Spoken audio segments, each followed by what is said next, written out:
ঊর্ধ্বমুখী চালের বাজার নিয়ন্ত্রণে আবারও বেসরকারি পর্যায়ে আমদানির উদ্যোগ নিয়েছে সরকার। এরই মধ্যে চাল আমদানিতে আগ্রহী প্রতিষ্ঠানের কাছ থেকে দরখাস্ত আহ্বান করেছে খাদ্য মন্ত্রণালয়। এই আবেদন কার্যক্রম চলবে 7ই আগস্ট পর্যন্ত। হিলি প্রতিনিধি সালাউদ্দিন বকুলের তথ্য ও ছবিতে ডেস্ক রিপোর্ট। শিয়া বাটার ও ভিটামিন ই সমৃদ্ধ লিলি হালাল বিউটি সোপ, তারুণ্যময় উজ্জ্বল ত্বকের জন্য। চালের বাজার নিয়ন্ত্রণে সরকার 23 জুলাই থেকে চাল আমদানিতে দরখাস্ত আহ্বান শুরু করে।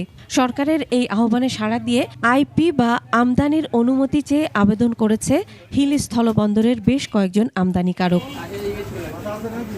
এদিকে সরকারের কাছ থেকে আইপি পাওয়া সাপেক্ষে বন্দর দিয়ে আবারও চাল আমদানি শুরু হবে বলে জানিয়েছেন আমদানিকারকরা। তারা জানান, ভারত থেকে চাল আমদানি শুরু হলে ঊর্ধ্বমুখী চালের বাজার অনেকটাই নিয়ন্ত্রণে আসবে। যদি ইন্ডিয়া থেকে চাল আমদানি হয় তাহলে দেখা যাচ্ছে যে বাংলাদেশের চালের দাম অনেকটা কম হবে এবং সাধারণ জনগণের নাগালের বাইরে ভিতরে থাকবে এটা।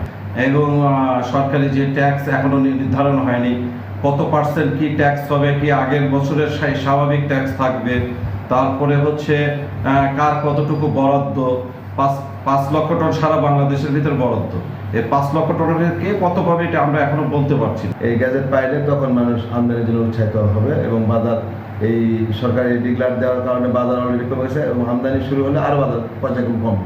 ভারত থেকে চাল আমদানিতে প্রতি কেজি মোটা জাতের স্বর্ণা চালের বাজার মূল্য হবে 50 থেকে 52 টাকা এবং সরু জাতের সম্পা চালের বাজার দর হবে 65 থেকে 67 টাকা। এতে ভোক্তা পর্যায়ে কিছুটা স্বস্তি মিলবে বলেও মনে করেন সংশ্লিষ্টরা। চাল আমদানি শুরু হলে বাজারে ব্যাপক প্রভাব পড়বে আশা করা যায়। কারণ কি, আপনার ইন্ডিয়াতে বর্তমানে যে চালের দাম আছে, সেই চাল যদি বাংলাদেশে ঢোকে তাহলে আমার যে আইডিয়া, বাংলাদেশের কেজি প্রতি 8-10 টাকার ডিফারেন্স চলে আসবে।